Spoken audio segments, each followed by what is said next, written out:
Sementara itu Menteri Komunikasi dan Digital Mutia Hafid mengungkap Indeks Masyarakat Digital Indonesia atau IMDI meningkat di tahun 2025. Mutia mengungkap ini jadi salah satu capaian Komdigi untuk percepatan transformasi digital dan pemerintahan digital 2045. Indeks Masyarakat Digital Indonesia tersebut diperoleh berdasarkan survei dari 18.000 responden dan 11.000 unit usaha. Komdigi mencatat IMDI meningkat 1,19 poin dari indeks tahun 2024 yang masih di angka 43,34. Komdigi juga meluncurkan Garuda Spark Innovation Hub yang akan membangun ekosistem digital hingga tingkat kabupaten. Di tingkat nasional tapi juga kita naik menjadi 44,53 pada tahun 2025. Dan Innovation Hub yang nanti kita akan luncurkan bersama-sama juga tujuannya adalah bagaimana kita bisa menaikkan indeks masyarakat digital di Indonesia di tahun 2026. Garuda Innovation Hub yang kita lahirkan ini membuat jejaring baru di tingkat kabupaten kota. Jadi misalnya di Bandung kemarin bisa membantu teman-teman ekosistem digital di berbagai kabupaten kota di Jawa Barat.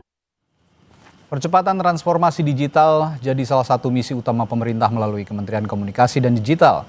Kita bahas hal ini lebih dalam, langkah dan pencapaian misi ini bersama pelaksana tugas Direktur Pengembangan Ekosistem Digital Komdigi, Sony Hendra Sudaryana, lalu juga ada Chief Executive Officer Digitizing Healthcare, Zcare Indonesia, serta founder dan Presiden Direktur Binar Academy Alamanda Shantika. Selamat malam Pak Sony, Amanda dan Mas Desi. Ya. Saya ke Pak Sony dulu nih. Ya.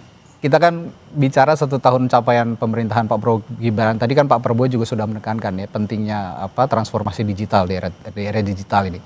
Tapi kalau dari Komdigi sendiri, percepatan program yang capaiannya benar-benar bisa dirasakan masyarakat, kira-kira untuk transformasi digital saat ini apa sih?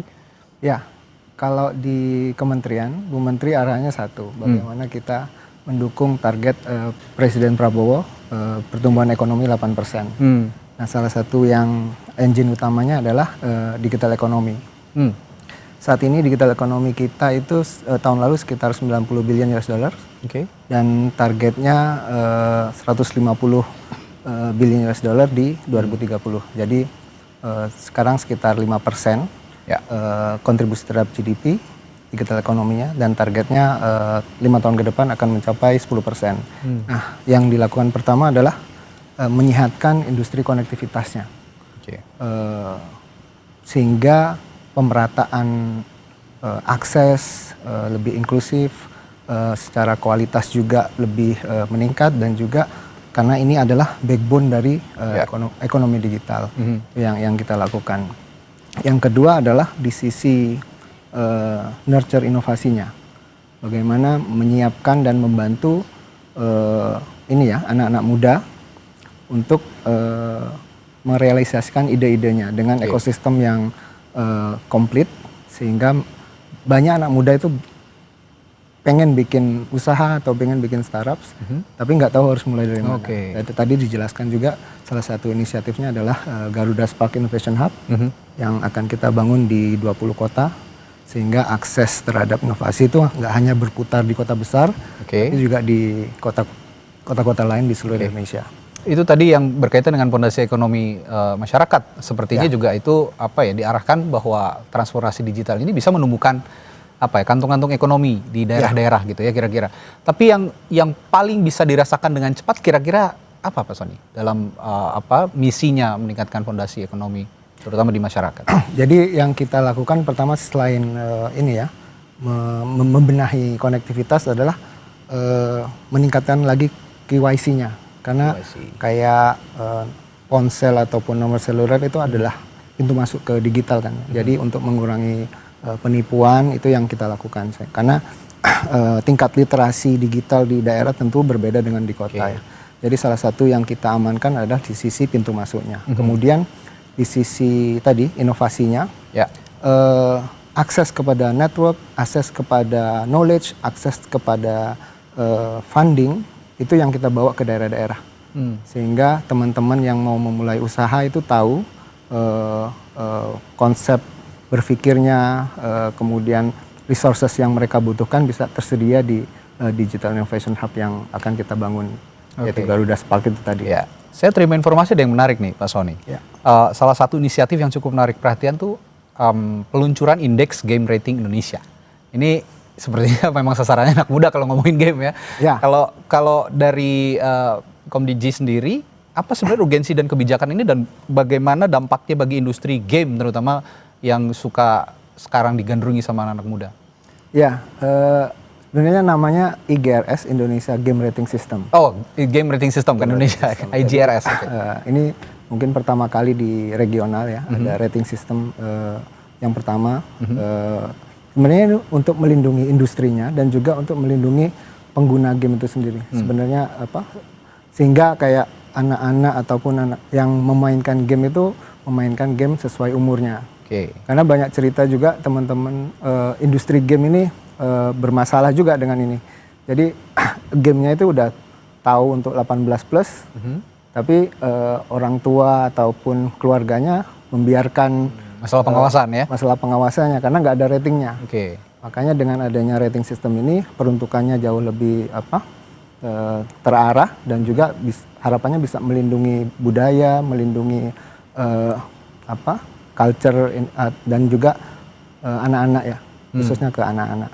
Karena secara industri, mungkin industri game di Indonesia nilainya sekarang sekitar 2 billion US dollar. Ya, sangat besar. Tapi 95% itu adalah game luar. Baru 5% yang game lokal. Jadi untuk kayak membuat equal playing field buat teman-teman antara pengembang game dalam dan luar negeri, kita bikin ratingnya sama semua, harus menerapkan rating yang sama. Ekosistem itu yang akan diciptakan? Ekosistem itu yang dibangun. Kira-kira targetnya kalau sekarang 5%, dengan program ini bisa tumbuh berapa nanti? Minimal 25% lah untuk 5 tahun ke depan. Makanya salah satu yang kita lihat adalah untuk ini ya, bonus demografi yang kita lihat ya. Engine dari Innovation Hub itu adalah anak-anak muda ini kan ya. Dan kita ngelihat jendela waktunya, kita sekarang mungkin hampir 50% itu di bawah 30 tahun. Jadi emang energinya sangat besar dan ini harus ada media untuk menyalurkan energi dan kreativitas ini kan. Salah satunya kita ngelihat Garuda Spark ini adalah tempat untuk engine anak-anak muda ini berkreasi. Game salah satunya, perusahaan-perusahaan digital ataupun perusahaan-perusahaan yang tech enable company itu yang kita fokuskan di situ. Ya, kita tidak menafikan juga bahwa game itu juga sumber kreativitas sebenarnya ya. Game-game yang mengasah otak-otak anak-anak begitu ya, mengasah otak anak-anak dan juga mengasah keberanian mereka untuk bertindak sebenarnya. Kalau game saya melihat ada unsur kognitifnya juga untuk anak-anak. Nah, ada tantangan juga tadi Pak Sony sudah sempat menyinggung soal tidak meratanya literasi digital kita di Indonesia. Termasuk soal game tadi, mungkin ini juga salah satu bagian dari literasi digital game itu kan. Nah, untuk kedepannya konkretnya kira-kira Komdigi memastikan percepatan digital ini bisa meninggikan atau meninggalkan kelompok yang belum siap atau belum terjangkau teknologi itu bagaimana kira-kira? Iya, selama ini Indonesia itu dilihat sebagai big market ya, khususnya di ASEAN, mungkin separuh ASEAN adalah Indonesia. Jadi internet user sekitar 220 juta, itu kita udah coverage hampir 80% dari populasi, dan Indonesia mungkin banyak fakta-fakta menarik kayak kita itu nomor 6 dunia dalam hal downloader aplikasi. Jadi secara umur juga digital savvy ya. Jadi dikasih apapun cepat viral lah kalau di Indonesia. Cuman itu nggak merata adanya. Makanya kita ada gerakan nasional literasi digital. Selain untuk mengajarkan tentang penggunaan teknologi secara benar terkait safety, ethics, skill dan culture-nya.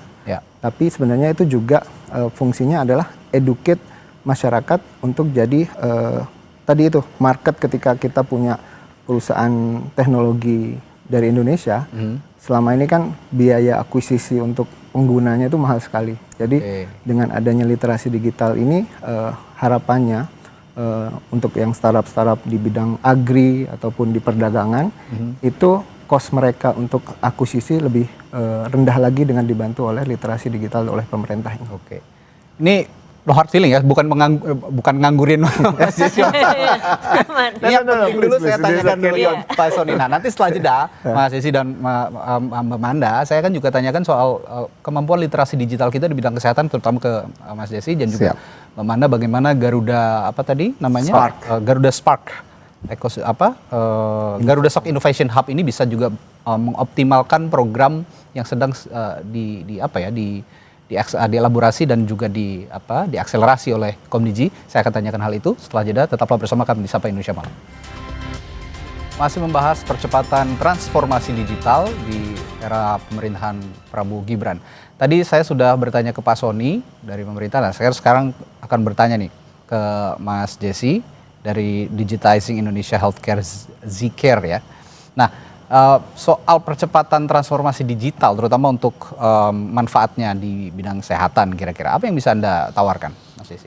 Oke, jadi memang kalau kita bicara industri kesehatan, kita harus akui dulu pertama kali dibandingkan dengan industri lain seperti keuangan atau industri manufacture, industri kesehatan kita ini memang agak tertinggal gitu ya. Perbankan kita sudah digitize dari tahun 90-an gitu. Nah, ketika kemarin pemerintah melalui program Satu Sehatnya ya setelah COVID tuh kan keluar, artinya itu kan sebenarnya dia berusaha membuat sentralisasi data rekam medis seluruh rakyat Indonesia untuk dibantu, untuk pemerintah bantu analisa ya untuk pengambilan keputusan. Nah, cuman memang pada kenyataannya di lapangan digital literacy kita memang dibandingkan dengan digital literacy dari pemberi pelayanan di negara tetangga seperti Malaysia atau Singapura, memang sedihnya memang masih agak di belakang gitu ya, ketinggalan. Makanya kalau di Zcare misi kami sebenarnya kami bukan cuma jualan sistem ke rumah sakit atau ke klinik, tapi kami membantu rekan-rekan teman-teman pemberi pelayanan kesehatan ini untuk bisa catch up dengan adanya teknologi yang kita bawa. Karena teknologi kita pun sebenarnya bisa di-compare dengan sistem yang datang dari luar gitu. Nah, tapi kita sudah berikan touch lokal lah. Jadi kita bridging the gap-nya gitu supaya teman-teman tidak terlalu sulit untuk berusaha mengejar dari digital literacy gap ini seperti itu. Oke. Ya, ini berarti efisiensi layanan publik lah ya. Betul. Yang ditawarkan oleh Zcare ini. Jadi sebenarnya kalau saya lihat triggernya ini kayaknya pas zaman pandemi ya. Betul. Pandemi kan kita nggak boleh kemana-mana, nggak boleh ke rumah sakit. Nah ini pelayanan kesehatan juga digitizing sekali pada saat pandemi. Betul, jadi memang kalau sebelumnya itu pre-pandemi kan, sorry to say, tapi pemberi pelayanan kesehatan kita tuh sangat suka dengan kertas. Ya mereka tuh suka banget pakai kertasnya, sampai kalau dulu saya di Fatmawati Hospital, rumah sakit Fatmawati saya jadi konsultan gitu ya. Itu masih ada yang bawa pakai sepeda tuh dari gudang tuh ya. Nah cuman pas era COVID itu berubah. Jadi mereka tuh sekarang takut sama kertas. Nah makanya itu agak menjadi push factor ya saat itu, sampai keluarlah undang-undang kesehatan yang baru gitu ya dan lain sebagainya. Tapi setelah pandemi ini orang Indonesia ini gampang sekali lupa ya. Jadi 5 tahun setelah pandemi udah mulai lagi nih relaktan lagi. Kenapa sih kok banyak banget yang mesti diisi gitu. Nah ini sebenarnya memang challenge, tantangan dari industrinya yang mudah-mudahan dengan kerjasama pemerintah dan pihak inovator seperti kami yang bisa membantu mengakselerasi digitalisasi di industri ini. Oke. Saya sekarang ke Mbak Manda nih, Mbak Manda dari Binar Academy ya, Mbak Manda. Tadi kita simak tayangan berita dari Pak Prabowo yang juga men-challenge era digital ini bisa memberikan kontribusi besar juga untuk masyarakat, terutama bidang AI tadi ya. Nah kalau dari Binar Academy sendiri, apa yang bisa ditawarkan? Jadi kita memulai dari internal kita dulu ya untuk melakukan transformasi AI. Dan kita udah ngelihat banget bahwa output yang dihasilkan itu sekarang jadi 3 kali lebih daripada yang dulu. Nah, jadi dengan begini tim kita itu tidak lagi mengurusi hal-hal yang repetitif, mereka bisa melakukan hal yang lebih impactful. Bisa lebih berpikir strategis gitu, tidak melakukan hal-hal yang manual, repetitif banget. Jadi praktikal ya? Iya, jadi itu satu hal yang udah kita rasakan sendiri gitu ya impactnya, sehingga ini yang kita tawarkan juga ke klien-klien kita juga gitu. Dan kita juga baru aja bekerja sama, kita co-creating satu platform bersama dengan tim di China. Jadi kita juga sekarang punya tim di Beijing, di mana karena memang mereka itu udah jauh lebih maju ya dari kita dari sisi AI-nya gitu ya. Jadi why not kita collaborate aja sama mereka gitu kan. Dan kita melahirkan satu platform baru namanya Synchro, di mana platform ini kita juga roll out ke sekolah-sekolah. Sudah ada sekolah international school yang 1.000 studentnya itu belajar dengan platform kita untuk menciptakan AI agentnya mereka sendiri gitu ya. Jadi karena platform yang kita bikin ini bisa digunakan untuk siapa aja. Jadi sekarang kalau kita lihat di US coding udah dilakukan oleh AI 90%. Semakin kesini sebenarnya AI itu membuat kita investasi di teknologi itu tidak semahal dulu. Sehingga akhirnya akan bisa lebih accessible untuk bahkan ke UMKM juga gitu ya. Mbak Manda, tapi begini, di Indonesia ini ya tadi seperti yang disinggung oleh Pak Sony, literasi digitalnya kan belum merata. Banyak juga kekhawatiran dari publik bahwa AI ini bisa jadi disalahgunakan juga gitu loh, beberapa pihak yang tidak bertanggung jawab. Nah, bagaimana memastikan juga kepada publik dan meyakinkan publik bahwa AI ini juga bisa menolong publik untuk memudahkan hidup gitu loh. Iya. Jadi sebenarnya ini dalam konteks kita di dalam sebuah perusahaan ya.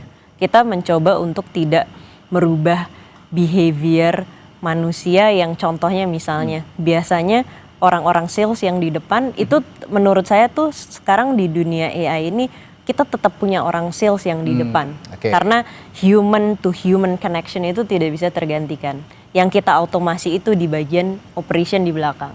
Di mana dulu orang sales, ada satu perusahaan di mana orang salesnya dulu setiap kali mau minta quotation, pricing, itu harus tanya ke head of finance-nya. Head of finance-nya sehari itu bisa terima 1.000 inquiries, bayangin aja gitu kan ya. Nah ini sekarang brainnya head of finance, chatnya head of finance itu kita pindahkan ke AI agent gitu ya. Sehingga interaksinya tuh seperti mereka interaksi dengan yang sebelumnya gitu. Tapi sehingga pada akhirnya tanpa mereka sadari, oh head of finance-nya sekarang udah bisa di free up dengan pekerjaan yang dulunya masih sangat manual banget, bikin price quotation dan lain sebagainya.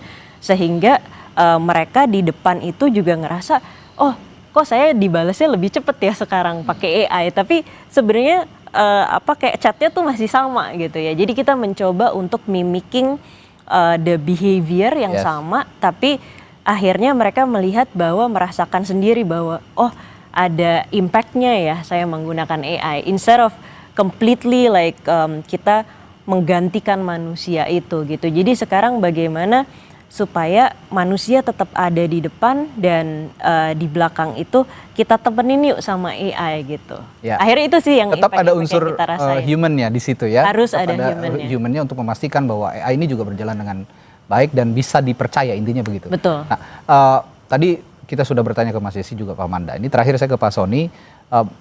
Kalau Mbak Manda dan Mas Desi ini kan pelaku, Pak Sony ini kan regulator. Kira-kira bagaimana juga menciptakan ekosistem digital ini supaya lebih mumpuni dari kedua ide-ide yang sudah ditawarkan oleh Mbak Manda, oleh Mas Desi tadi, ini bisa sustain ke depannya dan harapannya juga buat pasar digital di Indonesia dalam 5 tahun ke depan lah misalnya, bagaimana? Kalau dari ini ya di Komdigi arahan Bu Menteri jelas. Jadi yang pertama, kalau di ekosistem digital kita bergerak dari regulator lebih ke arah fasilitator, bahkan ke akselerator. Jadi tugas pertama adalah yang utama adalah penyehatan, kita ngomongnya di level core-nya ya, penyehatan industri konektivitasnya, sehingga operator telekomunikasi ini bisa punya resources yang cukup untuk membangun konektivitas di seluruh Indonesia, karena ini nggak bisa dilakukan pemerintah sendiri. Itu arahan Bu Menteri yang pertama. Yang kedua, arahan Bu Menteri adalah konektivitas ini harus berimpact langsung kepada masyarakat dari sisi ekonomi dan juga dari sosial dan pendidikannya. Jadi di level kedua adalah bagaimana kita membantu nurture inovasi ini, seperti teman-teman Zcare ataupun dari Binar dan teman-teman startup yang lain, bagaimana kita bisa nurture mereka, dipertemukan dengan resources yang mereka butuhkan, entah itu dari sisi teknologi ataupun dari sisi fundingnya atau investment, klien. Dan yang ketiga, ini yang selalu di-highlight Bu Menteri ya, impact langsung ke masyarakatnya. Ya, itu dia. Nah itu yang tugas kita adalah teman-teman inovator ini, yang produknya udah produk market fit istilahnya ya, bisa kita scale untuk berkolaborasi dengan skala corporate, dengan BUMN, dengan private ataupun dalam skala provinsi atau kota. Jadi itu yang mencoba kita approach dari tiga ini ya, dari sisi core-nya, konektivitasnya, nurturing-nya, dan yang terakhir adalah impactful digital connectivity. Ya, dan end up-nya tentu saja lagi-lagi inovasi ekosistem digital ini bisa bermanfaat atau memberikan pemanfaatan sebaik-baiknya, sebanyak-banyaknya untuk publik, untuk masyarakat. Intinya kan untuk memudahkan kita semua ya, dalam beraktivitas, dalam menjalani kehidupan sehari-hari.